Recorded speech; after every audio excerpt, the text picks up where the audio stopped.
আমাদের মতন পাগল পাবলিক মনে পৃথিবীতে আর নেই।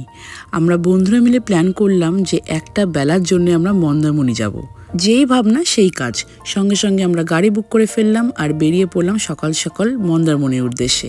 রেনাকে আমি নিয়ে যেতে পারলাম না, কারণ ও ঘুমাচ্ছিল, প্লাস কদিন আগে আমরা দীঘা থেকে ঘুরে এসেছিলাম। ওকে আমি আর লং জার্নি করাতে চাইছিলাম না, ব্যাপারটা ওর কাছে খুব স্ট্রেসফুল হয়ে যেত। এখন আমার মনে হচ্ছে প্ল্যান ট্রিপ থেকে আনপ্ল্যান ট্রিপগুলো বেশি মজা দেয়। এক বন্ধুর হোটেলের রুমটাও আমরা বুক করে নিয়েছিলাম। পৌঁছে গিয়ে সবার আগে আমরা ঝাঁপালাম সুইমিং পুলে, তারপরে স্নান করে চলে এলাম আমরা সবাই খেতে। আমাদের সমুদ্রে স্নান করার কারোরই কোনো ইন্টেনশন ছিল না। ইন্টেনশন ছিল খুব ভালো মোমেন্টস কাটানো আমাদের সেই ছোট্টবেলা বন্ধুদের সাথে। একটা সময় ছিল যখন স্কুলে আমাদের রোজ দেখা হতো, আর এখন যে যার লাইফ নিয়ে ব্যস্ত। খেয়ে দিয়ে আবার ফ্রেশ হয়ে আমরা আবার বেরিয়ে পড়লাম আমাদের বাড়ির উদ্দেশ্যে। ব্যাপারটা কতটা স্ট্রেসফুল, তাই না?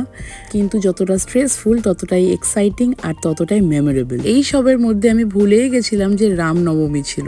রাস্তায় কোনো জায়গায় কোনো জ্যাম পাইনি। সব বন্ধুদেরকে আমি ড্রপ করার পরে যখন বারাসাতের মুখে চলে এসেছি তখন দেখছি এই কাণ্ড, একদম জ্যাম।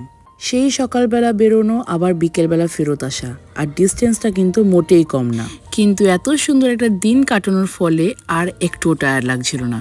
কোনো মতে বাড়ি ফিরে চলে এলাম আমি আমার রেনার কাছে। বন্ধুদের সাথে আমার মতন করে একটা প্ল্যান করে দেখো, খুব ভালো লাগবে। Thank you for watching, tata.